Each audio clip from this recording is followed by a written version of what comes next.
Así que hoy vamos a seguir con la serie de la iglesia, fundamentos de la iglesia, y hoy empezamos con una pregunta que quise plantear y es ese: ¿debemos estar comprometidos con una iglesia local? ¿Debemos estar comprometidos con una iglesia local? Esa es la pregunta que hoy va a dar título a lo que quiero desarrollar aquí. No es un sermón expositivo, esta serie trata más de clases, de enseñanzas, pero para nosotros importantes por la llegada de mucha gente y que queremos que tengan claro la visión bíblica que hay de la iglesia del Señor. Hechos capítulo 2, versículos 42 al 47. Dice así la palabra del Señor: y se dedicaban continuamente a las enseñanzas de los apóstoles, a la comunión, al partimiento del pan y a la oración. Sobrevino temor a toda persona y muchos prodigios y señales eran hechas por los apóstoles. Todos los que habían creído estaban juntos y tenían todas las cosas en común. Vendían todas sus propiedades y sus bienes y las compartían con todos, según la necesidad de cada uno.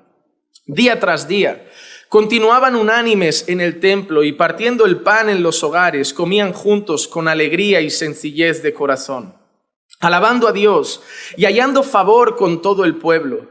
Y el Señor añadía cada día al número de ellos los que iban siendo salvos. Vamos a pedir la bendición de Dios para la palabra, para el mensaje.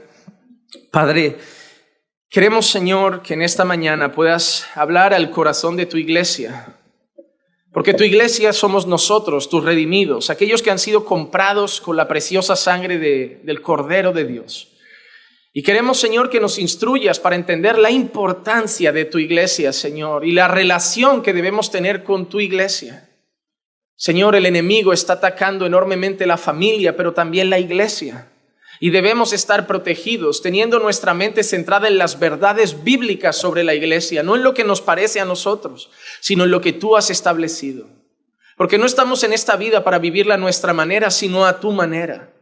Por eso, Señor, haznos humildes hoy para aceptar tu palabra, para reconocer las ideas que están equivocadas en nosotros y someternos a las verdades que tú has transmitido y revelado en las Escrituras. Señor, que pueda explicar todo con sencillez, que sea fácil a sus oídos, pero si es difícil a su corazón, yo eso no lo puedo cambiar, pero tú sí puedes traer convencimiento por tu Santo Espíritu. Así que, Padre, obra en nuestros corazones para que salgamos de aquí, Señor, sometidos a la verdad, sometidos a tu palabra. Y es lo que yo te pido en el nombre de Jesús. Amén, amén y amén. Hermanos, si nosotros vemos los tiempos en los que vivimos, hay dos instituciones que están siendo tremendamente atacadas en nuestros días. A lo largo de la historia siempre ha sido así, pero ahora cada vez es más visible, es más claro los ataques que están recibiendo. Y esas dos instituciones probablemente son las dos instituciones más importantes a los ojos de Dios. Satanás parece que no invierte mucho tiempo en destrozar las cosas que parecen más irrelevantes. Pero parece que Satanás invierte todo su trabajo para atacar a instituciones o a aquellas cosas que para Dios a través de su palabra muestra que son sumamente importantes. Cuando Dios crea el mundo y cuando Dios crea al hombre y a la mujer, Dios muestra desde entonces con claridad que una institución, la primera institución creada por Dios fue la familia. Y a lo largo de toda la Escritura vemos cómo la familia es sacudida por el pecado, sacudida por la carne y sacudida por Satanás. Satanás odia a la familia según el modelo de Dios. Satanás odia a la familia creada por Dios. Y Satanás no tiene simplemente que deshacerlas, con cambiar su identidad ya es suficiente. Satanás lo único que no quiere es la familia según Dios. Hoy en día es lo que pasa en este mundo. Muchos te dirán que tienen familia, pero cuando te dicen qué tipo de familia son y te la definen, no es la familia según Dios. Satanás ha invertido mucho tiempo y vemos leyes, vemos normas, vemos cosas que se aprueban, que van completamente contra, son aberraciones a los ojos de Dios. Pero son cosas que son apoyadas entre el pecado del hombre y el mismo diablo para destrozar algo que Dios había establecido de manera perfecta, con un orden perfecto y con una manera de funcionar perfecta. Y se habla mucho en las iglesias de cómo Satanás ataca a la familia, pero se está empezando a hablar muy poco de cómo Satanás ataca también de manera feroz la otra institución sagrada para Dios, la iglesia. Es más, cuando Dios venga, cuando el Señor Jesús venga en su segunda venida, no viene a llevarse a familias, viene a llevarse a su pueblo. Porque habremos familias que no iremos todos juntos con el Señor. Y eso es una realidad. Habrán familias que cuando el Señor venga, el padre y la madre a lo mejor subirán y los hijos no. Habrán familias que cuando el Señor venga, a lo mejor uno de los cónyuges no subirá, subirá la esposa y no subirá el marido. Porque cuando el Señor venga, el Señor no vendrá a buscar familias completas, vendrá a buscar su familia, la familia que somos en Cristo, la iglesia. Y así como Satanás ha invertido tanto en destrozar la familia, solo tienes que verlo. ¿Cómo es la tasa de divorcio hoy en vuestros países? O en España. Ya 1 de cada 2. Dentro de nada habrá más divorcios que otra cosa. La gente ya se divorcia por todo. Los tipos de familias que se construyen, las relaciones familiares, ¿cómo son? Cada quien con su tele en el cuarto, da gracias si comen en la misma mesa. Cada cual se ve por las noches, duermen juntos, parecen ya más compañeros de piso. ¿Qué familia? Se rompen las relaciones, se rompe la forma de organizar la familia, los roles. ¿Quién es el cabeza en el hogar? ¿Quién es la ayuda idónea? ¿Quién se somete a quién? ¿Quién dirige a quién? ¿Quién guía? ¿Quién es el que lleva las riendas realmente en los hogares? Todo eso se está desconstruyendo. Fruto de todo lo que Satanás va sembrando y el pecado del hombre va desarrollando. Pero lo mismo está pasando con la iglesia, hermano. Cuando antes hablabas con un creyente, yo por ejemplo, cuando vinieron a lo mejor Rob y Yelva a dar la conferencia de matrimonios y hablas con ellos y te dicen cuántos años a lo mejor llevan, hay gente que te habla de, llevo ya 40 años en esa iglesia. Llevo 50 años en esa iglesia conocí al Señor, en esa iglesia me casé, en esa iglesia conocieron al Señor mis hijos y en esa iglesia me enterrarán. Porque esa era la idea de antes, ¿verdad? La idea de antes era de pequeñito te iban a una iglesia y normalmente en esa misma iglesia crecías, te casabas, hacías tu vida, era tu iglesia. Cuando hablabas con creyentes de antes, esa era la idea. La gente te decía, no, yo llevo en esa iglesia 25, 15, 30, 40. Pregúntale hoy a la mayoría de creyentes cuánto llevan en su iglesia. 1, 2, 3, 5. Y esos ya van por buen camino según las estadísticas. Si ya llevan 5, van mucho mejor que la mayoría. Los que van a 6, 7, 8, eso ya es últimamente es un récord. La mayoría es 1, 2. Luego llegan a otra. ¿Cuántos llevas en estas 6 meses?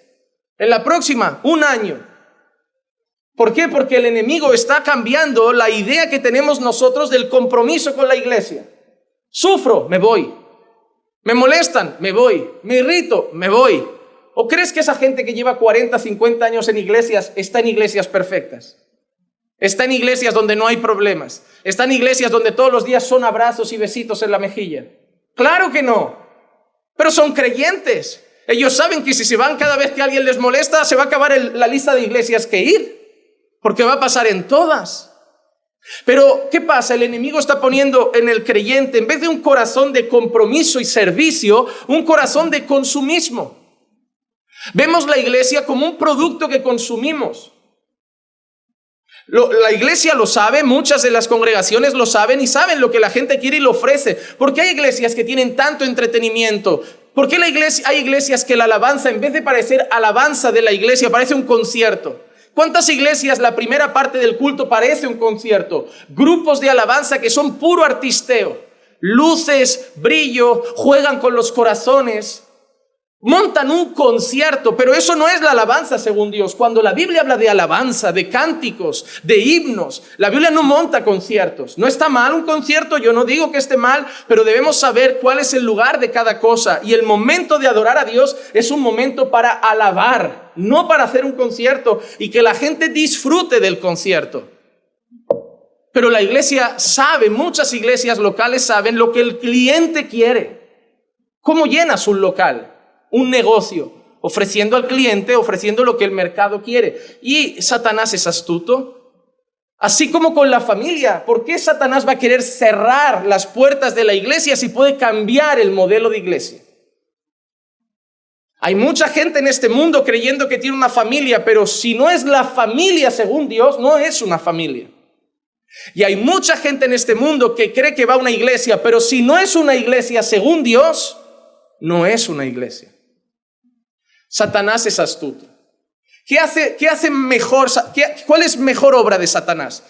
¿Llevarme a una persona fuera de la iglesia o dejarla podrida dentro? ¿Qué pasa si dejo una manzana podrida en un cesto con otras manzanas sanas? Si no la tiro, ¿qué pasa con el resto? Ya no tengo que hacer más trabajo. Para podrir un cesto de manzanas, yo no tengo que pudrirlas todas. Yo tengo que conseguir que la podrida se quede. Para yo destrozar la iglesia, no tengo que mandar a la gente fuera. Yo tengo que dejar que un par de cosas podridas se queden. Y acabaré pudriendo la iglesia entera. Si empieza a pudrir el mensaje, todo se pudre. Mensajes motivacionales, gente motivacional, gente con el ego subido, gente que se cree el centro del universo. Cambio esto, pudro todo. Cambio un poquito el concepto de alabanza, pudro el concepto de adoración, de alabanza, de himnos, de cántico. Y hermano, no hay que ser muy avispado ni tener una gran capacidad de discernimiento para saber que la iglesia está siendo podrida desde dentro. Si tú eres de aquellos que ya llevas pasando por 3, 4 iglesias, te tienes que hacer una pregunta. ¿Son todas malas? ¿O a veces el malo eres tú? Porque te puedes equivocar una vez, te puedes equivocar hasta 2, pero cuando ya te has equivocado 3, 4, te tendrías que hacer otras preguntas, ¿no? O tú eres la persona más torpe de la tierra y no tienes nada de sabiduría y discernimiento y no sabes dónde te metes. O al final tú eres una persona extremadamente delicada que a todas llegas con un sentimiento de victimismo. El pastor era malo, la iglesia era mala. ¿Por cuál vas? La 4, esta es la 5ª. Pero no es la última. Porque si todos los pastores te han parecido malos, si todas las iglesias te han parecido malas, hay un 95% de posibilidades que yo mañana sea el siguiente pastor que te parezca malo y esta la iglesia que mañana te parezca mala también. Y así ha pasado. ¿Por qué? Porque Satanás se ha encargado de cambiar en nuestro corazón el sentimiento que debemos de tener por la iglesia. El creyente, después de Dios y su familia, lo que invade su corazón es la iglesia. El creyente, después de Dios y después de su hogar, lo que más ama en este mundo se llama iglesia. Vive para la iglesia, piensa en la iglesia, cuida la iglesia, protege la iglesia, sirve la iglesia, se entrega por la iglesia. No es el que llega y dice, tengo ideas para mejorar la iglesia. No, que de esos listos hay muchos. Que hay que ser muy arrogante para llegar a una iglesia que lleva 10 años trabajando, Dios la ha bendecido con mucha gente y tú creer que la vas a cambiar a mejor. ¿No sería mejor que ya que tú eres el invitado te adaptes a las normas de casa? Como cuando yo voy a tu casa, yo me adapto a si me tengo que quitar el zapato o no, o si tengo que comer con palitos o tenedores, o si me das pescado o carne, es tu casa, tus normas. Pero nos hemos vuelto arrogantes, consumistas. No me das el producto que quiero, me voy a otro restaurante. Porque saco pecho y digo, iglesias hay un montón. ¿Ya? Hermanos, debemos volver a entender qué relación tenemos que tener con la iglesia. Y espero que después de entender esto, tú tomes 2 decisiones. A lo mejor esta no es la tuya, y irte, y no pasa nada, y te vamos a amar igual. Pero si decides ser parte de la iglesia, medítalo bien, piénsalo bien, para que te puedan, si no te mudas del país, enterrar en esta iglesia. Y que un día puedas decirle a la gente, oye, yo llevo 40 años en esta iglesia. Yo enterré a ese pastor, a mí me pastoreaba. Yo iba a la escuela infantil, ya estaba dando gritos en el púlpito. Esas son las cosas bonitas. Preguntarle a una pareja que un día se case, ¿cómo os conociste? Nuestros papás nos traían a la escuela infantil. Fuimos luego al grupo de jóvenes. Ahí nos conocimos. Así la gente se conocía antes en la iglesia. Padres comprometidos, hijos comprometidos. Padres que hoy salen de casa y la iglesia, el culto, el pastor, el sermón. ¿Qué? Y tu hijo le vas a decir, hay que ir a la iglesia, a la que tanto odias. A ese pastor que le faltas tanto al respeto, pero que cuando lo tienes delante, paz del Señor, pastor, ¿qué tal, pastor? Pero cuando llegas a casa es un ogro. Hay muchos padres que estáis haciendo que vuestros hijos odien la iglesia ya sin ser creyentes. Muchos padres estáis siendo piedra de tropiezo para que vuestros hijos amen la iglesia. Porque uno ama al final lo que su padre ama. ¿Saben por qué yo era del Barça cuando no tenía sentido común? Porque mi padre amaba al Barça. Mi padre me crió con zapatitos del Barça, camisetas del Barça, poniéndome al Barça, cantando el himno del Barça. Y yo sin darme cuenta, como niño infantil, era del Barça. Ya cuando me hice mayor, me hice del Betis, porque es normal. Pero cuando no tenía juicio, yo amaba lo que mi padre ama. Luego conocí a Joaquín, al señor Lopera, y dije, eso es un club con gracia. No voy a ser yo de los que ganan siempre, yo tengo que ir con los que pierden. ¿Quién anima a los débiles? ¿Quién anima a los pequeños? Esta gente del Barça que cuando pierden deja de comer, se pelea con los del Madrid en los bares. El Betis gana, cenamos alegres. Pierde, también. O sea, es la costumbre. O sea, que no sois sabios a la hora de elegir equipos. Elegir un equipo ganador es triste. Hay que estar con los débiles. Débiles que este año jugarán la Champions. Pero no digo nada más. O sea, volvamos a la palabra. Es el lugar, el púlpito es el lugar de Dios.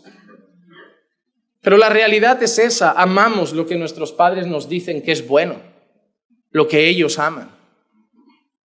Si tú como padre amas la iglesia, es muy posible que tu hijo disfrute de la iglesia, porque lo va a ver en ti, va a ver que es algo donde encuentras gozo, alegría, un sitio donde se va como un castigo, donde se va como, no, ¿dónde vas el domingo? El domingo vamos a la iglesia y lo disfruta, ve a sus hermanos, hace sus amigos. ¿Tu hijo quieres que haga amigos fuera, en el cole del mundo, o quieres que los haga aquí? Porque al menos los valores que van a tener sus amigos aquí son muy diferentes a los que van a tener en el instituto. Hermano, por el amor a tu hijo también vas a tener que entender cuánto debes amar la iglesia. Primero por Dios, luego por tu familia. Mira lo importante que es entender dónde debo congregar. Y hoy vamos a ver la importancia de tener un compromiso real con la iglesia. Y eso no se dice de boca, se dice de hechos. Se tiene que ver. Se tiene que ver. Vas a tomar decisiones en tu vida cuando entiendas estas cosas, que vas a tomar la decisión pensando cómo afecta a la iglesia. Miren, les doy un ejemplo muy claro de esto. Cuando yo empecé en el ministerio, hasta hoy a veces tengo malos días, malas rachas. Todo el mundo tiene ganas de desistir o creen que ustedes son los únicos que quieren salir corriendo y desaparecer. También le pasa a los pastores. Pero los pastores amamos la iglesia. Entonces, antes de salir corriendo, desistir, irnos a congregar a otra, yo también lo he pensado a veces, ¿sabes qué? Me cansé, me busco una iglesia sana, congrego, pero yo no pastoreo más, seré un creyente normal y voy a la iglesia con mi esposa, pero no me como la cabeza. Pero ¿saben qué piensas? ¿Cómo afectará mi decisión a la iglesia? Pero entonces, sí, la iglesia va antes que yo. Si yo cojo y me largo de la noche a la mañana, la iglesia va a seguir porque es del Señor. Pero habrá gente que será sacudida, habrá gente que será golpeada, habrá gente que llorará, habrá gente que se pondrá triste, habrá gente que notará muchos cambios que no le sentarán bien. Entonces la decisión se toma en base a cómo va a sentar eso a mi iglesia. Primero a mi familia y luego a mi iglesia. Porque ambas instituciones son importantes para mí. Realmente la iglesia también es mi familia. Mira qué grado de compromiso tienes con la iglesia, que tus decisiones de la vida las unes a cómo afectan a la iglesia donde congregas. Si yo hablo esto, ¿cómo afecta a la iglesia? Si yo cuento esto, ¿cómo afecta a la iglesia? Si yo digo esto, ¿cómo afecta a los pastores? Eso es una muestra de amor, porque nosotros solo protegemos aquello que amamos. Solo protegemos aquello que amamos. Y hoy vamos a hablar de eso, del compromiso, de una palabra que hoy mucha gente solo te dice, esa palabra no está en la Biblia, membresía, esa palabra no sale en la Biblia. No, como tal tampoco, pero yo te hago una pregunta, ¿la palabra Trinidad sale en la Biblia? Sale la palabra Trinidad. Oye Israel, yo soy Dios y un Dios trino soy. Pero creemos en el Padre, en el Hijo y en el Espíritu Santo. Y creemos que el Padre es Dios, el Hijo es Dios y el Espíritu Santo es Dios. Pero la palabra Trinidad no está en la Biblia. La palabra membresía no está en la Biblia. La cuestión es si el concepto de membresía está en la Biblia. Y hoy veremos que sí. Primero, en el texto que hemos leído hay una cosa interesante. Hay una palabra que aparece y es como continuo. En Hechos 2:42, ¿se dedicaban cómo a las enseñanzas de los apóstoles?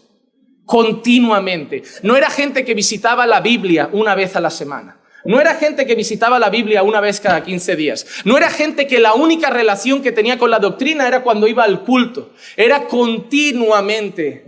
Se dedicaban continuamente a la enseñanza, a la comunión. Pero la palabra continuamente sigue afectando a las otras, No es continuamente a la enseñanza y a la comunión a veces, es continuamente a la enseñanza, continuamente a la comunión, continuamente al partimiento del pan que hablamos, que era una expresión que apuntaba a la Santa Cena, y continuamente a la oración. Un creyente tiene comunión con los creyentes continuamente. Tiene comunión con la palabra continuamente. Tiene comunión con la oración continuamente y celebra la cena del Señor continuamente. Esa es una vida de un creyente. Y yo te hago una pregunta, ¿es tu vida?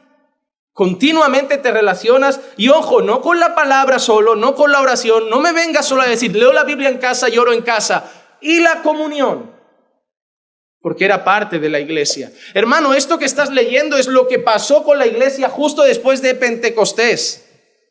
Era el efecto de los nuevos creyentes, la vida de los nuevos creyentes.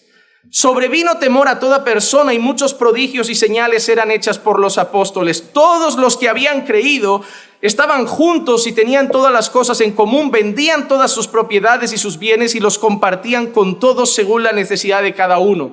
No voy a profundizar en ese versículo, pero obviamente no aplica a nuestros días, como que para ser parte de una iglesia tienes que vender tu casa, tu coche, traérmelo todo a mí y yo ya lo distribuyo como vea bien. Eso era en el contexto en el que ellos se encontraban, en la manera de vivir de ellos de aquel entonces, en el estilo de vida de aquel entonces. Nosotros no vivimos según el sistema que había en Jerusalén en aquel entonces.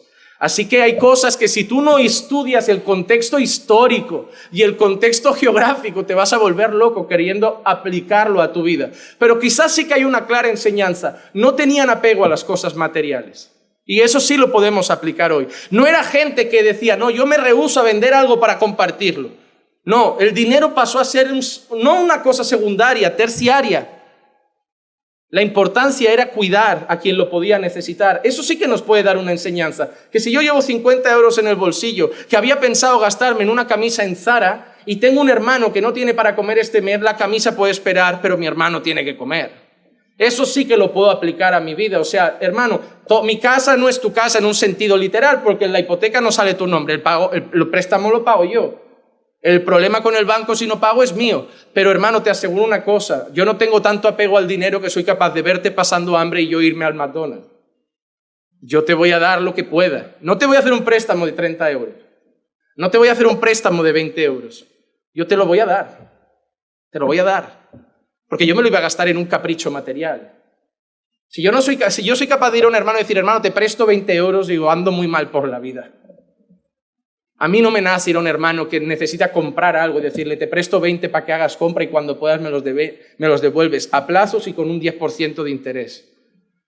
Eso sería un poco rastrero, ¿no? Al menos a mi parecer, habría mucho amor al dinero. Estaban con un desapego de las cosas materiales, pero mira cómo sigue. Día tras día, ¿no te suena una expresión parecida a continuamente? Día tras día, continuamente. ¿Y qué hacían día tras día? Continuaban unánimes en el templo. Hermano, déjame decirte una cosa, la idea de ir a la iglesia solo el domingo es muy nueva. Te voy a decir más, las iglesias por muchos años no han cerrado un día a la semana. Porque las iglesias por muchos años han creído que la necesidad del creyente es reunirse con el pueblo todos los días. Es parte de su agenda, voy a trabajar, salgo del trabajo, como, descanso y a la iglesia. Y al día siguiente a la iglesia. ¿Qué voy a hacer en casa? Tele, prefiero ir a la iglesia. ¿Qué voy a hacer en casa? Ir a jugar un partido de fútbol, prefiero ir a la iglesia. Esa era la mente del creyente. Comunión cada día, palabra cada día. Y hay gente que le parece que porque nosotros abrimos martes y jueves es wow. Hablando de esto, este viernes quedamos de 7 a 10. Los que quieran venir, vamos a tener otra reunión como la que tuvimos de oración y de búsqueda profunda del Señor. Así que este viernes hay un culto extra y yo les animo a ir porque realmente fue de bendición para todos los que estuvimos aquí presentes. Viernes de 7 de la tarde a 10 de la noche estaremos reunidos aquí escuchando palabra y clamando y orando y cantando al Señor. Así que, hermanos, unánimes, día tras día en el templo, partiendo el pan en los hogares, comían juntos con alegría y sencillez de corazón, alabando a Dios y hallando favor con todo el pueblo. Y el Señor añadía al número de ellos los que habían de ser salvos cada día. Hermanos, ¿el Señor qué hacía cada día?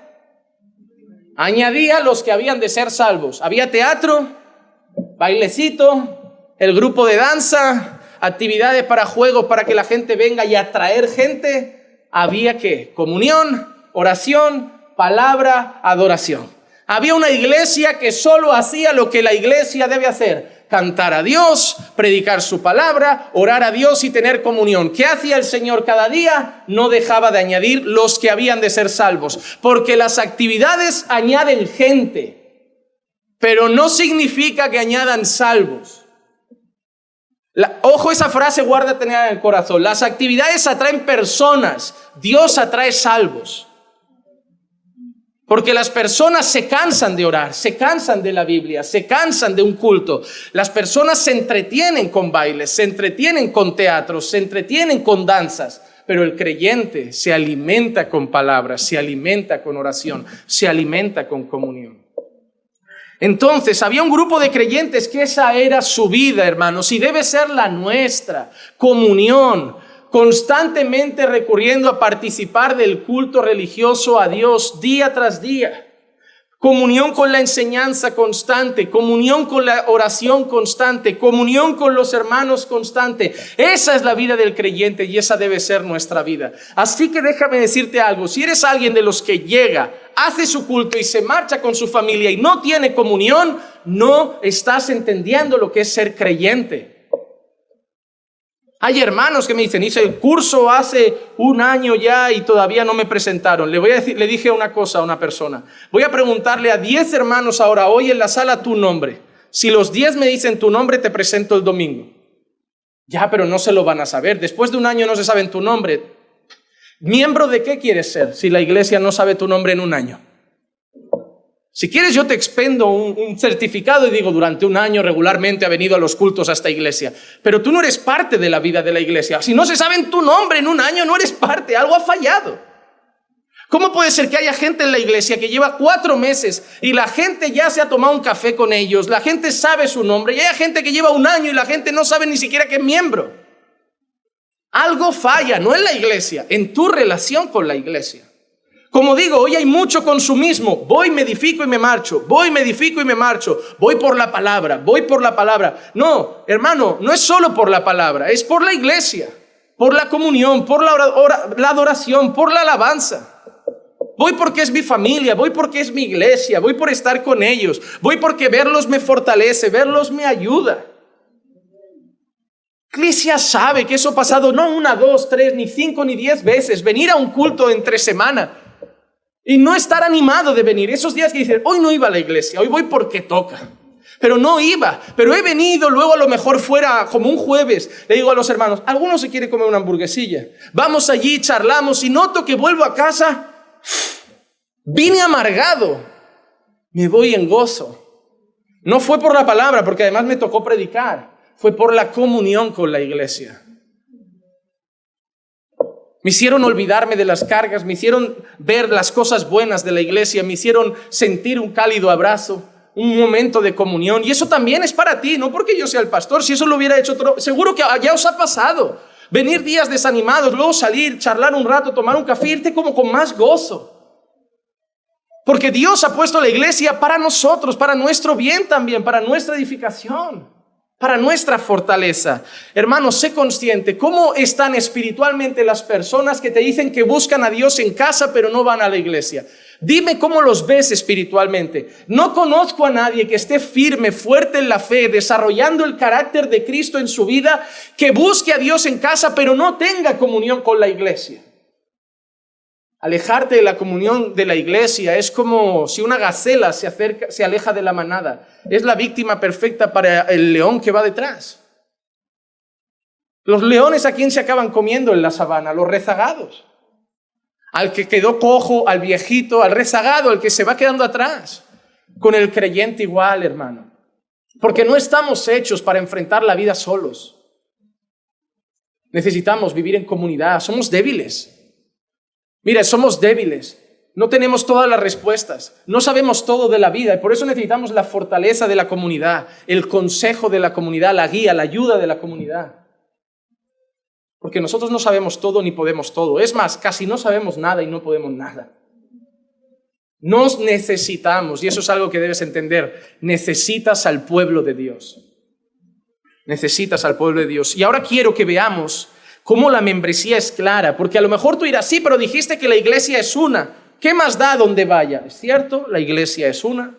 Pero yo quiero mostrarte hoy en la Biblia cómo hay cosas que solo se pueden vivir si eres parte de una iglesia local. Y te daré ejemplos claros.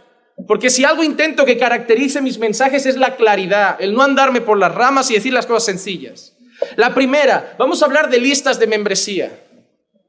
Vamos a hablar de cómo se cuantificaban los grupos de creyentes. Porque si solo pensáramos en la iglesia general, no hablaríamos de cantidades, de grupos. Pero mira, por ejemplo, Hechos 1:15.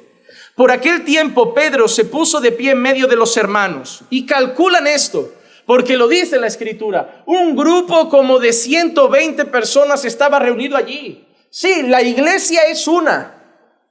La iglesia del Señor es una y es universal, está en todo el mundo, pero allí no estaba la iglesia entera, la iglesia de Cristo entera. Pedro no estaba con toda la iglesia de Cristo, Pedro estaba con un grupo de 120 personas.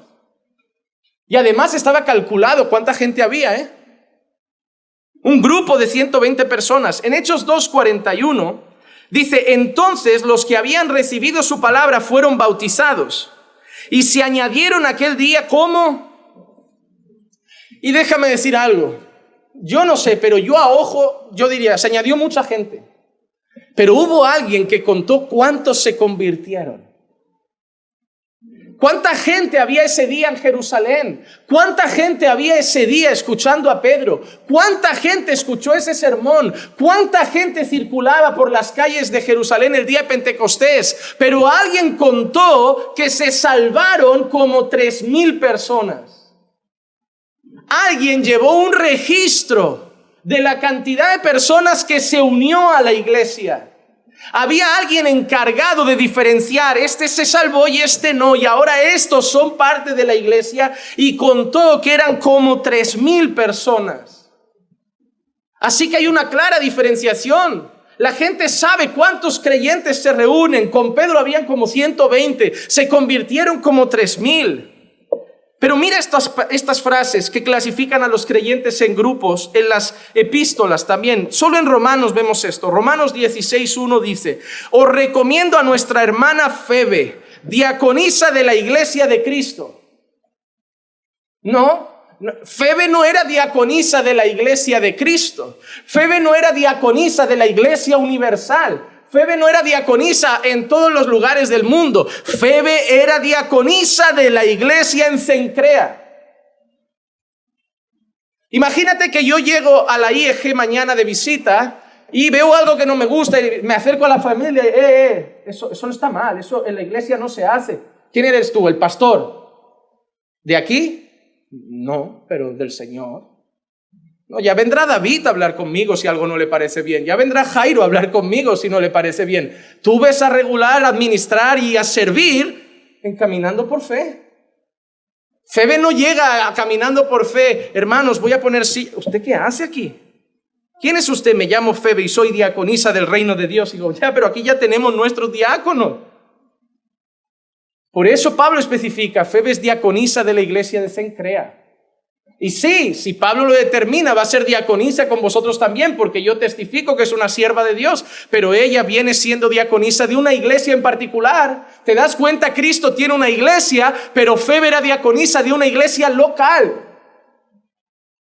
De una iglesia local. Romanos 16, versículos 3 al 5 dice, saludad a Priscila y Aquila, mis colaboradores en Cristo Jesús, los cuales expusieron su vida por mí, a quienes no solo yo doy gracias, sino también todas las iglesias de los gentiles. Y mira cómo acaba la frase. Saludad, ¿a quién? A la iglesia que está en su casa. Ellos, dice Pablo, que han sido colaboradores y hay muchas iglesias que están agradecidas con ellos. Las iglesias de los gentiles están muy agradecidas, Pablo está muy agradecido, pero hay una iglesia en su casa. Ellos han hecho cosas por el reino de Dios. Es decir, por ejemplo, yo cuando voy a visitar alguna congregación, como hice en Santander, ¿qué hago? Tengo reuniones, doy consejos, comparto la palabra, pero no soy pastor de allí. Ellos pueden decir, mira, la iglesia de Santander está agradecido por la visita del pastor Juan Manuel, pastor de la iglesia que está en Barcelona, la iglesia Caminando por Fe. La gente estaba agradecida por lo que hacía Priscila y Aquila por el reino, pero había una iglesia en su casa, a las que probablemente servían con mucha más cercanía. O el versículo 15 de Romanos 16. Saludad a Filólogo y a Julia, a Nereo y su hermana y a Olimpas y a todos los santos que están con ellos. Ellos no estaban con todos los santos del mundo. Ellos no estaban con todos los creyentes del mundo. Saludad a ellos y a los santos que están con ellos. A una iglesia. A un grupo en particular. Así que, hermanos, la primera cosa que debes tener clara, Dios tiene una iglesia, pero hay personas que pertenecen a iglesias. Repito, Dios tiene una iglesia, pero Priscila y Aquila tenían una iglesia en casa.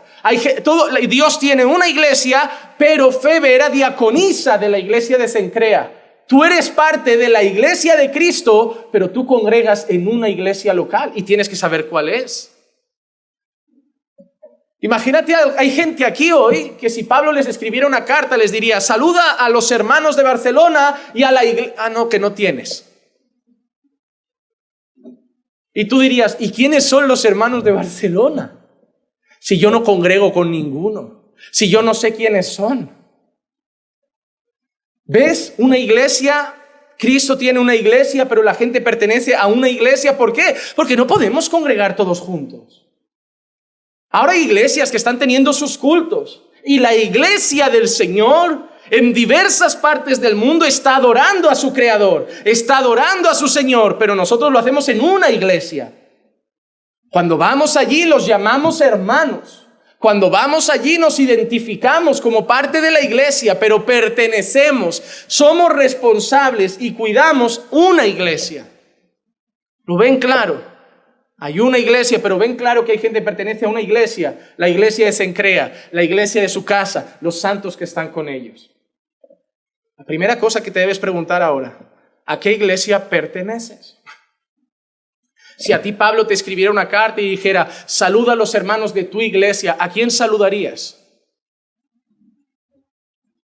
¿A quién saludarías si solo estás de visita? ¿A quién saludarías si estás de paso por la quinta iglesia? ¿Cuál es tu iglesia? ¿Cuál es tu iglesia? Ahora vamos a ver otros puntos que solo se pueden vivir en la iglesia local. La primera cosa, no los voy a desarrollar mucho porque son parte de la serie que vamos a dar. La primera es la disciplina y la membresía. La disciplina y la membresía. Y vamos a ver cómo necesitas ser parte de una iglesia local para que se viva eso. No voy a profundizar, como digo, porque la disciplina es el tema de la semana que viene. La semana que viene hablaremos de disciplina y una palabra que a la gente no le gusta, pero es bíblica y real, excomulgación. Sí, echar a alguien de la iglesia es totalmente bíblico. Y además es nuestra responsabilidad. No es un acto de soberbia, es un acto de cuidado de la santidad de la iglesia. Si alguien vive como el mundo, no cambia de actitud, está viciado a un pecado, la iglesia tiene la responsabilidad de decir, este no es de la iglesia, porque no viven así los creyentes de Dios. Es nuestra responsabilidad, porque la iglesia es santa, la iglesia representa a un Dios santo. Y por esa gente que no practica disciplina y deja mundanos en la iglesia llamándose cristianos, es que mucha gente dice ahí hipócritas. No, lo que hay gente que no corrige pecado. Y hay gente que se sigue creyendo creyente cuando vive practicando el pecado. La iglesia tiene esa responsabilidad. Como digo, profundizaremos la semana que viene. Pero mira cómo la disciplina es tan importante en el concepto de membresía. Mateo 18, 15 al 17 dice: si tu hermano peca, ve y repréndelo a solas. Si tu hermano peca, ve y repréndelo a solas. ¿Qué hermano? ¿Cualquiera del mundo entero? Si yo ahora me voy a cualquier parte del mundo y veo una persona pecando y tengo la idea de que es creyente, ¿ya voy directo? Podría, si tengo confianza, de hacerle una sugerencia, darle un consejo en amor, pero mira cómo sigue. Si te escucha, has ganado a tu hermano, pero si no te escucha, lleva contigo a 2 o más. ¿A 2 o más de dónde? ¿De dónde? Pongo un mensaje en Facebook. He visto a un hermano en Francia pecando, necesito 2 o 3 que me acompañen a París, que tengo que corregirlo ahora con 2 o 3 testigos. ¿Funciona así la historia? Claro que no. Y además hay tanta maldad en el corazón que me sobrarían candidatos para ir a matar a alguien. Porque para restaurar van pocos, pero para aniquilar somos rápidos. Nos gusta un pelotón de fusilamiento en la iglesia. Nos gusta. Porque hay mucha maldad dentro de nosotros. Hay mucha maldad. Nos gusta ver que se consume Sodoma y Gomorra, pero no nos gusta ver que se convierte en Nínive. Nos gusta que Dios haga justicia con otros, pero no nos gustaría que Dios hiciera justicia con nosotros. Recuerda, los sodomitas también éramos nosotros. Lo que pasa es que ese fuego que cayó en Sodoma cayó en Jesús. Debemos dar gracias a Dios y tener un poco más de misericordia de los que siguen siendo sodomitas. Si no te escucha, lleva contigo 2 o más, para que toda la palabra sea confirmada por boca de 2 o 3 testigos. Y si rehúsa escucharlos, a ti y a los testigos, dilo a la... Y si también rehúsa escuchar a la iglesia, sea para ti como el gentil y el recaudador de impuestos, o si tenéis Reina Valera, pues como el publicano. Oye, si yo veo a mi hermano que peca, voy y lo reprendo a solas. Hay que tener una cierta confianza para hacer eso. Yo no me voy a meter en la vida de gente que ni conozco, pero yo tengo conocimiento y confianza con mis hermanos para ver que si pecan voy y los reprendo. Y hay que tener mucho amor y confianza para ver que si no deja su pecado voy a llevar a 2 o 3 más. Porque ya lo veremos la semana que viene, pero todo ese proceso no es para querer matarlo, es que lo amas tanto que estás insistiendo constantemente para que deje su pecado. El deseo no es llegar a la excomulgación, el deseo es que con la primera reprensión se arrepienta. Pero si no hace caso a los 2 o 3 testigos, dilo a la... ¿Creéis que se refiere a escribe una carta, Iglesia de Cristo por todo el mundo, quiero que sepan que el hermano Roberto tal está en pecado y no hace caso? Hacemos eso. Lo publicamos en Facebook, en un grupo que se llame la Iglesia de Cristo en todo el mundo. Hermanos, vamos a excomulgar al hermano Roberto que no hace caso. ¿Qué iglesia es la que lo va a saber? La iglesia de Cencrea, la iglesia de Corinto, la iglesia de Roma, la iglesia de Galacia, la iglesia de Tesalónica, la iglesia donde ese hermano es parte. ¿O crees que yo cada vez que hago algo voy a pasar reporte a las iglesias hermanas de Barcelona para decirle a quién excomulgo? Claro que no. Bueno, como amo la iglesia, sí que lo tengo que hacer. Tengo que decirles, si te llega alguien con este nombre y apellido, que sepas que viene excomulgado. Protégete, porque te va a decir que no hay amor, que nos ha faltado amor, pero que sepas que hace esto, esto y esto. A nosotros nos pasó. Esa es nuestra responsabilidad también como pastores. A mí hace mucho tiempo un pastor de Barcelona que queremos mucho me dijo, mira, he tenido este caso con una pareja que se niega a romper su relación de fornicación, viven juntos, no están casados, los hemos disciplinado y esas personas ahora están rondando por Barcelona, cuídate porque van contando otra historia. Pero se han ido aquí después de un proceso de disciplina y esas personas aparecieron en nuestra iglesia. Pastor, queremos hablar con usted. Mire, es que nosotros queremos casarnos, queremos arreglar nuestra situación. Y cuando le dije, ¿cómo os llamáis? Tal y tal, dije yo. Ok. Que David, están aquí. Hay que proteger la iglesia. Entonces yo me reuní con ellos. ¿Habéis ido a tal iglesia? Sí. Blancos como nos han casado. Le digo, volved a esa iglesia. No nos dejan. ¿Por qué? No, porque nos han dicho que así no podemos ser parte de la iglesia. ¿Cómo?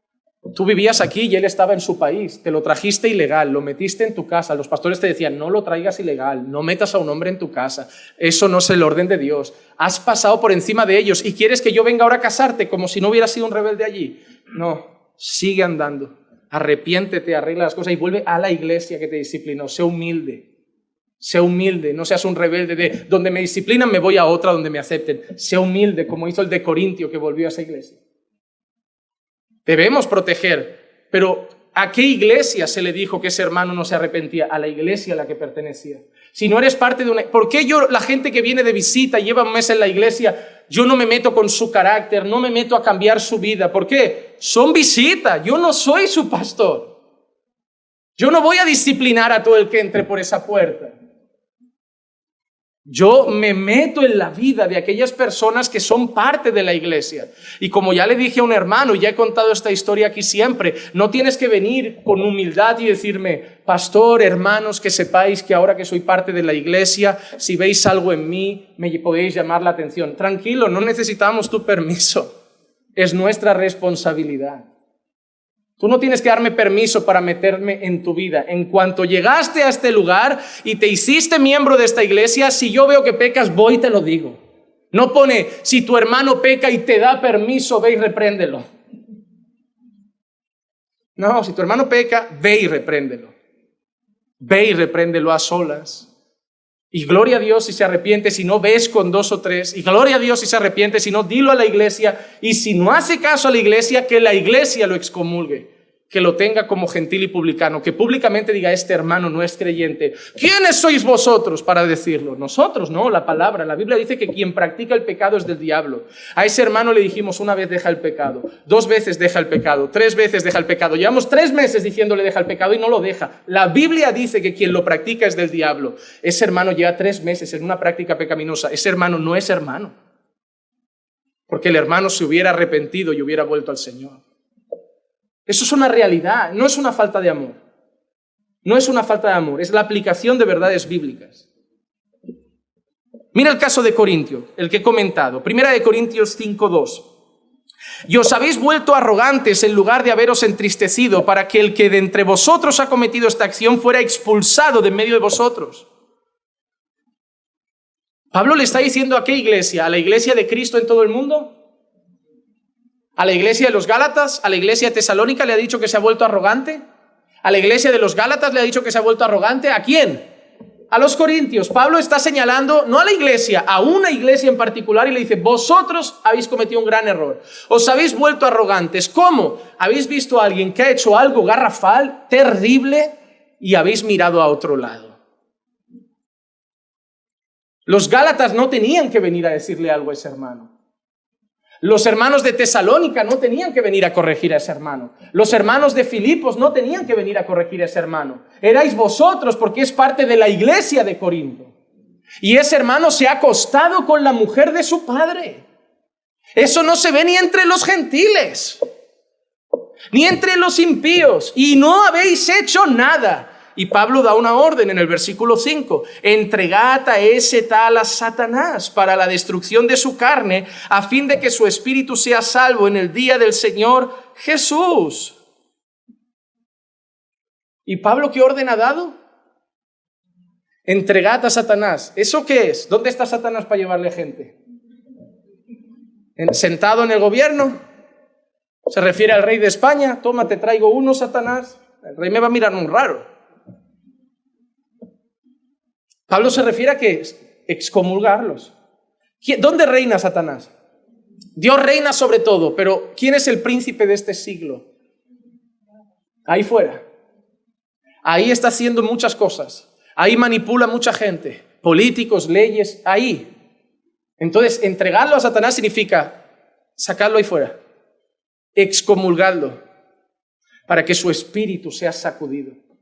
Para que eche de menos la iglesia, para que eche de menos la comunión del pueblo, para que vea que si realmente es un creyente, no va a soportar en ese mundo sin vosotros. Si realmente es un creyente, no va a aguantar en ese mundo, no va a disfrutar, no va a ser feliz y va a volver arrepentido. Mira lo que dice el versículo 12 y 13 del mismo capítulo. Pues, ¿por qué de juzgar yo a los de fuera? ¿No juzgáis vosotros a los que están dentro de la iglesia? Pero Dios juzga a los que están fuera. Expulsad de entre vosotros al malvado. ¿A quién juzgamos nosotros? ¿A quién juzgamos nosotros? Así que sí, amados hermanos, quítate de la cabecita, ¿quién eres tú para juzgarme? Si estás dentro es mi responsabilidad. ¿No juzgáis vosotros a los que están dentro? Porque a los de fuera no juzgamos. ¿Acaso yo voy al mundo a decir eso es pecado, cambia esto? No es mi problema. Eres un impío, vives como los impíos viven. Y a los de fuera, dice Pablo, los juzgará Dios. Pero a los de dentro, la iglesia. Si tú dices que eres creyente, la iglesia tiene la responsabilidad de obligarte en cierta manera, presionarte en cierta manera a vivir como un creyente. Porque si no, te vas ahí fuera y dices lo que realmente eres, pero aquí no vas a avergonzar al Señor.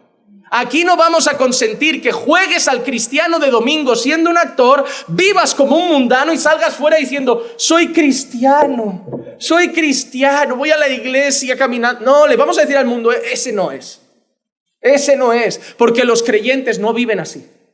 Porque los creyentes no tienen esas relaciones, porque los creyentes no viven con su novio en pareja, porque los creyentes no viven en fornicación, porque los creyentes viven en santidad, porque las mujeres de Dios no se visten de esa manera. Y lo diremos claro, ese no es de Dios. Porque si no vamos a empezar a decirle a la gente, oye, entre los de Dios y los del mundo no hay diferencia.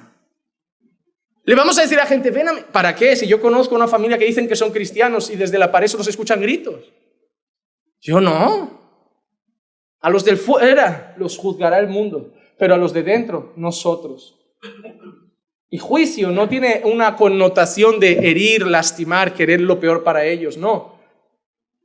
Es buscar el bien y la restauración de la persona, pero ser conscientes de que si la persona no vive como Dios demanda, esa persona no puede decir que es de Dios y nosotros no podemos llamarle hermano.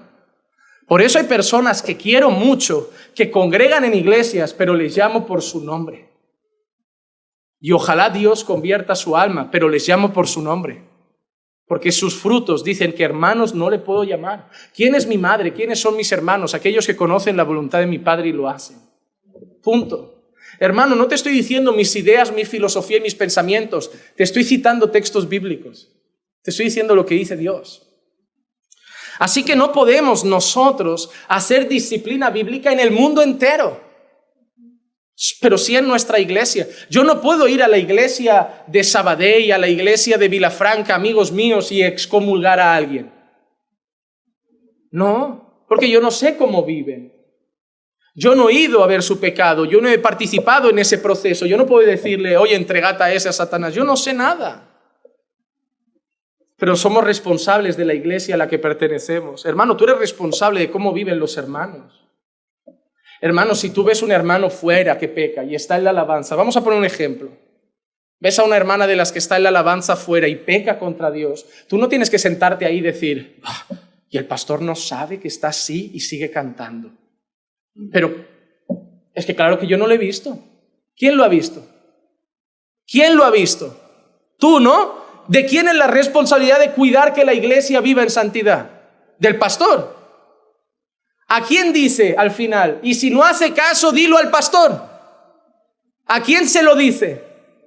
¿Quién lo debe saber? ¿Quién es responsable de que la iglesia esté en santidad? ¿Quién? La iglesia misma. Pastor, que sepa que fulanita que está en la alabanza cuando sale hace esto. Muy bien, gracias, hablaremos. ¿Es cierto? Sí, es cierto. Fuera de ahí. Que si no la gente va a empezar. Es que hermano, muchas veces no es que el pastor lo pase por alto, es que el pastor no tiene ni idea. Yo no, la mayoría de veces que veo fotos vuestras que habéis quedado, yo no estoy ahí, yo veo una foto. Y no digo que tengo que estar en todas, digo que todos debéis ser responsables de cuidar el testimonio de la iglesia.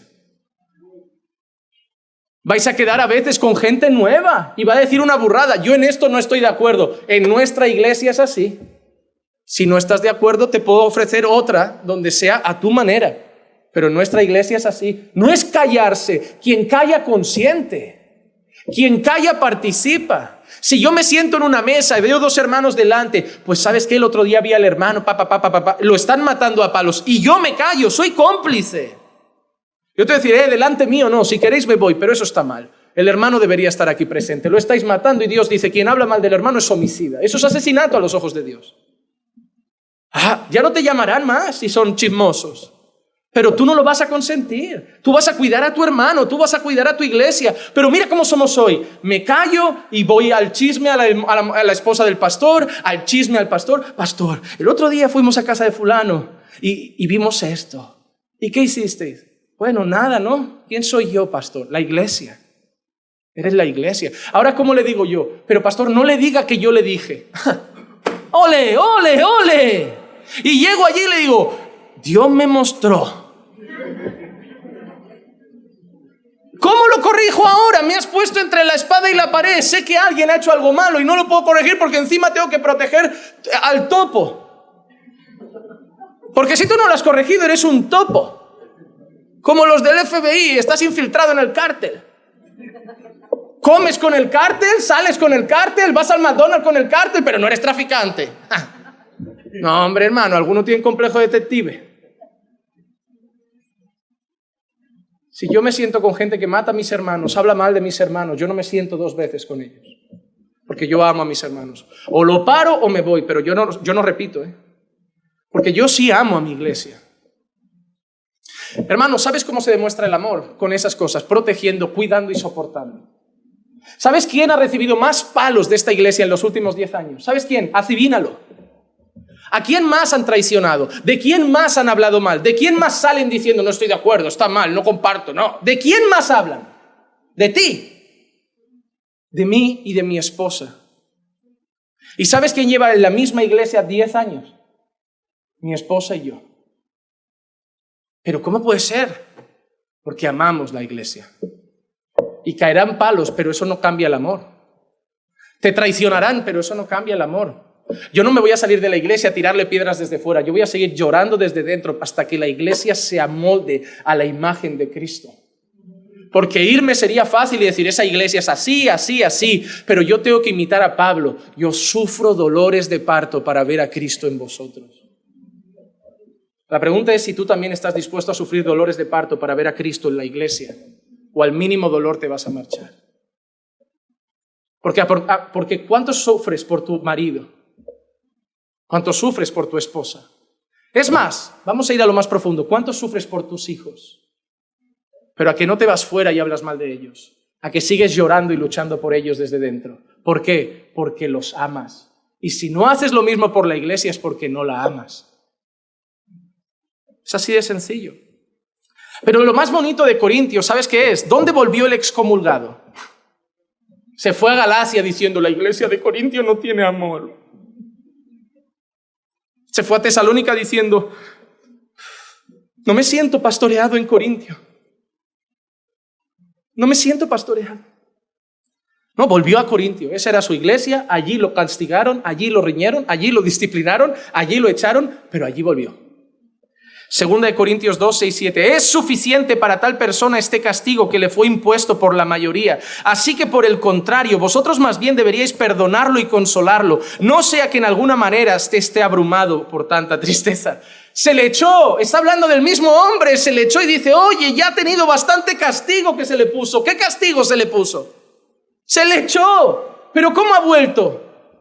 Ha vuelto arrepentido, ha vuelto roto. ¿Y sabes qué dice Pablo? Ahora no le señaléis con el dedo por lo que hizo. Ahora abrazadlo y consoladlo. Porque si encima viene arrepentido y le pegáis otro palo, ahora vosotros le vais a hacer daño.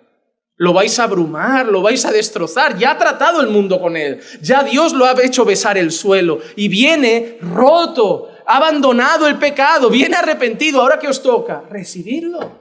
Y alegraos porque ha vuelto a casa. Hermano, hay que ser buenos y firmes para excomulgar si hace falta, pero igual de buenos y firmes para recibir al arrepentido. Porque a veces somos como el mundo, te puse la etiqueta y ya no te la quito. Fulano lo echamos porque era así, y si vuelve en 1 año, o 2, o 3, siempre va a ser el mismo. ¿Por qué? Entonces ya no le digas a nadie que Dios cambia a la gente.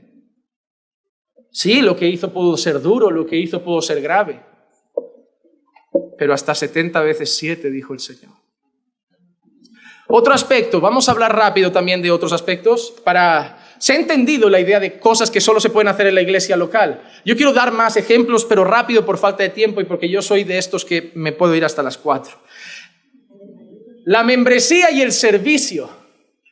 Tú sirves en todas las iglesias, es decir, si tú ahora te vas a visitar una iglesia en Francia, te vas al sonido donde está Diego y empieza Diego allí. Imagínate que Diego va a Francia. Pastor, estoy en Francia de vacaciones, visita tal iglesia. Muy bien, llega Diego el domingo a esa iglesia, empieza a tocar el sonido, encender los proyectores. ¿Qué cara se les va a quedar a los de Francia? ¿Qué hace este tío? ¿Qué hace este tío? No, yo es que en la iglesia de Barcelona soy el que lleva el sonido, pero aquí ya tenemos uno. O sea, ¿tú quién eres? Miren, por ejemplo, los diáconos. Hechos 6:3. Por tanto, hermanos, escoged entre vosotros 7 hombres de buena reputación, llenos del Espíritu Santo y de sabiduría, a quien podamos encargar esta tarea. Rápido, las viudas de los helenistas estaban siendo desatendidas, no se les daba mucho alimento, la gente se queja, los apóstoles no pueden atender esas cosas. Bien, Marcos dijo que apaguen el teléfono y sonó uno. Hermanos, pero ¿saben qué? La realidad es esta. Dios dice, vale, como los apóstoles no pueden dejar la palabra y la oración, hay que encontrar 7 hombres para atender las mesas. ¿Cómo debían ser los hombres? 3 características. Número 1, llenos del Espíritu Santo. Número 2, llenos de sabiduría. Y número 3, de buena reputación. ¿Vale? ¿Cómo sé yo quién está lleno del Espíritu Santo? ¿Quién es sabio y quién tiene buena reputación? Si yo no conozco a la persona. Tú conoces a todos los que congregan en una iglesia de Italia. ¿Conoces a todos los que congregan en la iglesia de Vilafranca, en la iglesia de Sabadell? ¿Los conoces para decir este sabio lleno del Espíritu Santo? ¿Los conoces? Entonces, ¿a dónde miraron este grupo de hermanos? ¿A todas las ciudades donde hubieran creyentes? ¿A todos los lugares donde hubieran creyentes? ¿A dónde miraron? A los de su iglesia. A los de su iglesia, ¿no? ¿Cómo sé yo que alguien está lleno del Espíritu Santo de sabiduría y tiene buena reputación? Porque lo conozco. Y yo, hermanos, visito muchas iglesias. Mira, yo a veces voy a iglesias a predicar y los pastores me dicen, ¿qué te pareció la iglesia? Y yo soy muy honesto, no te puedo decir nada. No, algo habrás visto. Yo he visto cómo han cantado en el culto, he visto cómo han orado, he visto, sí, que me han recibido con mucha hospitalidad, pero yo no conozco el carácter de ellos, no sé cómo son, no puedo valorar una iglesia en una visita para predicar. A mí hay gente que viene aquí y a veces se me queda la cara, vienen pastores de visita y salen... Tienes una iglesia tan amorosa, ha venido un día. Claro que son amorosos, el primer día siempre. No es que sean malos, pero él no tiene nada para poder decir eso. Claro que reciben a los pastores. Una foto, pastor. Ay, pastor, qué bendición, pastor. ¿Se creen que hacen eso con todos los días? Digo, quédate un año. A ver si me describes igual. No, son malos, pero vas a encontrar los mismos defectos que en tu iglesia de donde vienes. Y seguro que si yo voy a tu iglesia, visítanos tú en Madrid, voy, ¿qué te pareció? Amorosísimo, salió, pastor, qué bendición, pastor, siéntate en casa, pastor, traigo una agüita, pastor, digo, hombre, claro, en todas las visitas, porque, miren, visitar es fácil, congregar es lo difícil. Por eso hay gente que le gusta pasar por iglesias. Porque le encanta ser la eterna visita. El centro de atención de bienvenido, ¿qué tal? ¿De dónde vienes? Nos alegra que hayas vuelto. Nos alegra que estés con nosotros. Ya no me dicen eso. Ya eres uno más, hay que atender a los que llegan. Ya, pero me gustaba ser el centro. Voy a otra. Que los mejores 6 meses... Me encanta la luna de miel en la iglesia, los primeros 6 meses de relación. Luego ya el matrimonio es complicado. No, hermano, eso no es así. Así que para elegir a los diáconos tenían que ser gente que conocieran de la iglesia. Las ancianas, las ancianas. Tito capítulo 2 versículos 3 al 5. Asimismo, las ancianas que no son señoras de edad avanzada, que no por tener 4 canas en la cabeza se te otorga el título de anciana, que hay por ahí hay alguna energúmena diciéndole a las jóvenes no hablan, las ancianas sí. Tú eres, ¿cómo se dice vieja de manera que no sea irrespetuoso? Tú eres una mujer mayor, tú no eres una anciana por eso. Tú puedes tener 50 años y ser la más necia de la iglesia y encontrarte con una joven de 25 que te da un montón de repasos en sabiduría. La anciana no la define la edad, la define el carácter. Una mujer altiva, una mujer que le gusta meterse en la vida de todos, que cree que tiene consejos para dar y repartir, llena de soberbia. No es una anciana, es una chismosa, una entrometida, una creída, arrogante y soberbia. No una anciana, aunque tenga 60 años. Ay, cuando lleguen las ancianas, todo llegará. Los domingos. No calumniadora ni esclavas del vino, reverentes en su conducta, que enseñen lo bueno, que enseñen a las jóvenes a amar a sus maridos, a amar a sus hijos, a ser prudentes, puras, hacendosas en el hogar, amables, sujetas a sus maridos, para que la palabra de Dios no sea blasfemada. ¿Cómo sé que esa mujer que me puede aconsejar a mí como joven es reverente, no es calumniadora, es de buen carácter? ¿Cómo lo sé? Conociéndola. Y hay jovencitas en esta iglesia que llegan y ven a cualquier hermana a los 2 días. Hermana, quiero contarte algo en matrimonio. Es reverente. Bueno, no se parece, ¿no? No parece, no. Hay gente que estáis destrozando vuestros matrimonios pidiendo consejo a gente que conocéis de 2 días. De 2 días. Lleváis 2 meses viéndole la cara. Parecen buenos, parecen amables, parecen sabios. Y le estáis abriendo el corazón. Un gran error. Para dar consejo y para pedirlo hay que ser muy prudente cuando buscas la fuente. ¿Para qué Dios ha puesto pastores? Pastor, necesitamos hablar de nuestro matrimonio. ¿Con quién podemos hablar? Porque usted lleva años conociendo a esta gente. Mira qué fácil. Mira, te voy a poner a hablar con ese matrimonio que perfectos no son, pero tienen un buen testimonio, sé que son sabios. No corras, no seas tan loco. Es que me caen bien. Es que el consejo no se busca por afinidad, se busca por sabiduría. Hay gente que yo no les caigo muy bien. ¿Por qué? Porque no tenemos mucha afinidad, no te pasa nada. No seremos colegas, pero soy su pastor. Lo que busca es un consejo sabio, un consejo bíblico. No busca que nos vayamos a jugar al futbolín. Que si se da, pero van a perder. La membresía y los pastores, Hechos 20:28, mira que dice: tened cuidado de vosotros y de toda la grey en medio de la cual el Espíritu Santo os ha hecho obispos para pastorear la iglesia de Dios, la cual él compró por su propia sangre. ¿De dónde tenemos que tener cuidado los pastores? De toda la grey, pero en medio de la cual el Espíritu Santo os ha hecho obispos. Os ha puesto en un lado, os ha puesto en un lugar, en un redil, para que cuidéis ese redil. ¿Puedo yo pastorear la iglesia de Cristo en todo el mundo? ¿Soy capaz? Claro que no. ¿Pero puedo pastorear un pequeño grupo? Sí. Y ese grupo, otro pastor, el Señor proveerá para la mies obreros. Primera de Pedro 5, 1 y 2. Por tanto, los ancianos entre vosotros exhorto yo, anciano como ellos y testigo de los padecimientos de Cristo, y también participante de la gloria que ha de ser revelada. Pastoread el rebaño de Dios entre vosotros, velando por él. Entre vosotros siempre apunta a un lugar donde tú estás en medio. Tito 1:5, por esa causa te dejé en Creta, para que pusieras en orden lo que queda y designaras ancianos en cada... ¿Dónde debía designar ancianos? En cada ciudad, no uno para todas las ciudades, no uno para toda la iglesia. Cada ciudad, cada iglesia tendría sus ancianos. Porque a pesar de que hay una iglesia, Pablo enfatiza una vez esa expresión, cada iglesia. Primera de Corintios 4:17.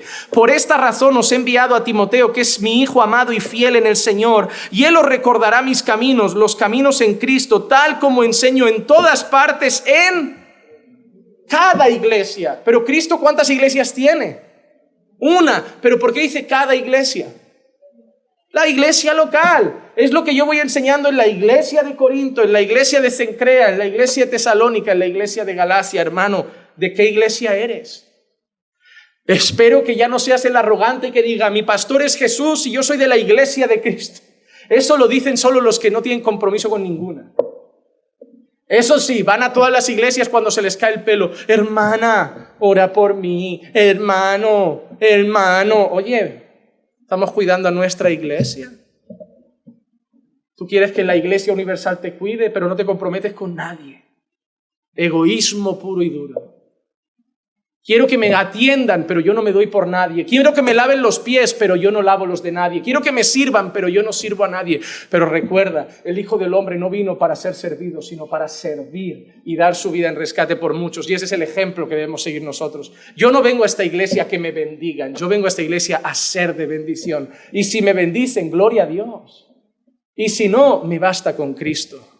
Yo no vengo a esta iglesia a buscar algo para mí. Yo vengo a esta iglesia a intentar dar algo bueno a ella. Cuidarla, protegerla, hacerlo mejor. Hermano, ¿te alegras con el crecimiento de la iglesia? ¿Te sientes parte del proyecto de que la iglesia crezca? ¿Te sientes parte del proyecto de que la iglesia abra nuevas obras? ¿Cómo estás intentando colaborar? ¿Cómo estás orando por eso? Si no lo pones en oración, si no estás preocupándote en que las cosas sigan adelante, es porque no te sientes parte de la iglesia. Hermano, el proyecto Pro Templo que tenemos ahora no es mi proyecto, porque el templo no irá a mi nombre. Es el proyecto nuestro. Pero solo algunos estarán comprometidos en oración, porque solo algunos se sienten parte. Miren, la membresía y, por ejemplo, el sustento.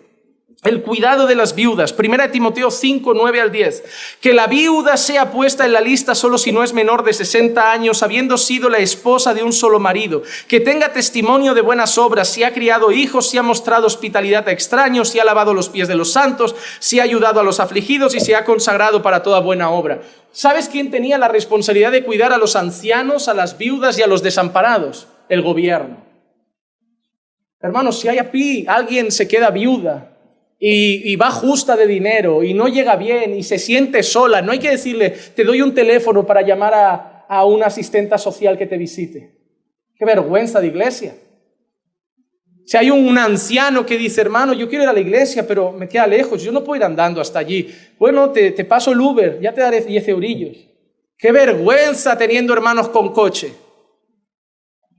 Pero somos consumistas. Somos consumistas. Pero ¿quién debe cuidar a los desamparados de la iglesia? Hermano, yo no voy a buscar con coche a todo el mundo, pero si alguien de la iglesia me dice, pastor, necesito que alguien me lleve hoy, que estoy lisiado, estoy lo que sea. No, buscamos a alguien de la iglesia, pero alguien te va a buscar, eres nuestra familia. Pero las viudas eran cuidadas por la iglesia, porque esas viudas no tenían una pensión de jubilación. ¿Quién las mantenía? La iglesia. Pero había unas características para cuidar esas viudas. ¿Cómo debían ser? Que hubiera sido la esposa de un solo marido, que tenga testimonio de buenas obras, que haya criado a sus hijos, mostrado hospitalidad, lavado los pies de los santos, ayudado a los afligidos. ¿Cómo sé yo que una viuda es así? ¿Cómo sé yo que esa viuda cumple los requisitos? ¿Cómo lo sé? Porque la tengo que conocer. Yo no voy cuidando las viudas que me encuentro por Barcelona. Yo voy cuidando una viuda que muestra con eso que muestra, que era creyente, que cuidó la iglesia, que amó la iglesia y ahora la iglesia la cuida a ella. Pero ves, siempre tiene que haber el conocimiento de la persona, algo que solo se puede dar ¿dónde? En la iglesia local. El sustento de los pastores. 1 Timoteo 5, 17 y 18. Los ancianos que gobiernan bien sean considerados dignos de doble honor, principalmente los que trabajan en la predicación y en la enseñanza, porque la Escritura dice, no pondrás bozal al buey que trilla y el obrero es digno de su salario. Pero ¿tú vas a sustentar todos los pastores del mundo? No, tú no vas.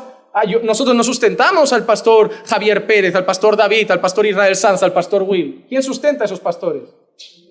Su iglesia. ¿A qué pastores debemos sustentar nosotros? A los de nuestra iglesia. Es importante ser parte de una iglesia. Cuando te pregunten, ¿a qué obreros del Señor sustentan? No, yo de vez en cuando mando una ofrenda misionera. O sea, no tienes pastor. Hay cosas que solo puedes vivir en la iglesia local. Porque necesitas conocer a la persona. Yo mando una ofrenda a un misionero de Cancún. Ok. ¿Cómo sabes que ese misionero gobierna bien? ¿Cómo sabes que cumple los requisitos? ¿Lo conoces? No, yo mando la ofrenda. Yo creo que es buen hombre, ¿no? Yo creo. A nosotros sí nos conocéis. Nuestro testimonio, nuestro andar, nuestro vivir. Otra cosa interesante, la membresía y la obediencia. Y ya concluyo con esto. 2 versículos y termino. Solo quería dar muchos ejemplos para ver una cosa que es muy clara y la gente no quiere aceptar hoy. La obediencia pastoral. Lo veremos en el mensaje sobre los pastores. Hebreos 13, 17. Obedeced a vuestros pastores y sujetaos a ellos, porque ellos velan por vuestras almas como quienes han de dar cuenta. Permitidles que lo hagan con alegría y no quejándose, porque eso no sería provechoso para vosotros. ¿Obedeced a quién? A los pastores de Cristo. Tienes que obedecer a Maldonado, y a Caes Luna, y a Dante Gebel. ¿A quiénes? A vuestros pastores. Porque, no, y lo más interesante, porque ellos velan por vuestras almas. ¿Qué te he dicho yo? Paul Washer esta noche estaba muy afligido porque sabía que estabas triste. Y Paul Washer dijo, no, voy a orar por Johnny porque lo veo mal. Y Sugel empezó a orar por André también. Y Miguel Núñez me dijo que oró por Clisia. Y Spurgeon se levantó de la tumba para orar por Antón. No, son dones del Señor y nos edifican, pero esa gente no sabe quiénes soy. Vosotros mañana os morís, os divorciáis, os enfermáis, y esa gente sigue con su vida feliz, sonriendo y comiendo. Pero cuando Alexandra estaba en el hospital, cuando cogió COVID al principio, estaba abatida, se estaba quedando sin aire, Paul Washer no se puso triste, pero en nuestra casa sí. Cuando una mujer de esta iglesia está rota porque su hijo está en las drogas, no sale de ahí, se le está descarriando y está sufriendo, Sugel Michelin no se pone triste. Pero hay unas personas que en su casa oran, doblan sus rodillas y Señor, fortalece a esa mujer. Porque esos son los que velan por tu alma. Y esos son los que debes obedecer, los que debes honrar. No, todos tenemos pastores que nos caen bien. No, yo tengo un amigo que es pastor con el que hablo, con el que me enseña, pero está bien, pero no es tu pastor. Yo también doy clases en internet, algunos ya las habéis visto y habéis participado, doy clases a iglesia, he sido profesor de cursos, pero yo no soy pastor de ellos, yo enseño Biblia, pero yo velo por las almas de esta iglesia. Pero hay gente que le preguntas quién es tu pastor y... Hermano, hoy te hago una pregunta, ¿quién es tu pastor? ¿Quién es tu iglesia? A lo mejor hoy vas a darle más importancia al curso de membresía, vas a decir, no, yo quiero ser parte de un lugar, yo no quiero seguir visitando. Hay gente que está aquí, que es visita y me dice, pastor, quiero quedar con usted y ya me conocen. Tengo citas pendientes, ya, pero es urgente, ya, pero los miembros van primero. Puedo sonar muy frío, pero los miembros van primero. Ellos están comprometidos conmigo, yo con ellos. Yo no sé si tú vienes de visita solo a que te mimen un rato y luego te vas a otra que te mimen un rato. Vamos a ver, dale tiempo. A ver, obviamente, si te estás muriendo, como iglesia tendremos misericordia, como iglesia te ayudaremos. Y ya me conocéis que suelo buscar hueco hasta para los que no son miembros, pero la prioridad son los miembros. Por ejemplo, cuando yo doblo mis rodillas por las mañanas y presento vidas en oración, yo no sé cómo se llaman las visitas. Pero yo oro, no sé, oro por John Jairo, que ha sido capaz de dejar que su mujer y Asael se vayan solos a Copenhague. No lo voy a entender, míralo solo, triste, en esa esquina. Hay que orar por él hasta esta tarde que vuelva y hablaremos con Vanessa. ¿Qué es eso? Oro por Dan y Laia, que se han querido ir de vacaciones, algo totalmente lícito, y están conduciendo kilómetros y kilómetros por la carretera para que Dios los guarde, porque van también con un bebé ahí. Oro por Brian para que el Señor lo estabilice en su trabajo y le ayude a crecer profesionalmente y eso le ayude a tener una economía estable para su hogar. Son cosas normales de la vida, pero que yo conozco a la persona y lo pongo en oración. Pero por los que habéis llegado ahora es que no sé ni el nombre. ¿Veis por qué es importante ser parte de una iglesia? Todos queremos que nos cuiden, pero ¿quién nos va a cuidar? El lugar al que pertenecemos. ¿Sí o no? Hebreos 13:7, acordaos de vuestros guías que os hablaron la palabra de Dios y considerando el resultado de su conducta, imitad su fe. ¿Cómo puedes imitar a un pastor? Miren, doy este ejemplo. Yo considero a Paul Washer un hombre de Dios. Pero la verdad, voy a ser honesto, no lo conozco. Me transmite ser un hombre de Dios por lo que veo en vídeos, pero no lo conozco. A mí hay gente que me escribe porque ve vídeos en internet y dice, usted es un siervo del Señor. Yo me puedo estar pegando a mi mujer en casa y tú solo ves mi cara en un vídeo. Tú no puedes decir, usted es un ejemplo a imitar. No me conoces, no sabes de qué pie cojeo, no sabes cómo es mi carácter. Tú ves un vídeo. ¿A qué pastor vas a imitar tú? A vuestros guías. Y a ti no te guían todos, te guían los que tienes delante. Los que intentan guardar un testimonio que tú puedes ver y decir, voy a intentar ser un marido así, tener ese carácter, ser un hombre así. Hermano, que hoy puedas entender que la iglesia de Cristo es una, pero tú tienes que comprometerte con una iglesia local, con un grupo de creyentes, dar tu vida por ellos y ellos darán su vida por ti.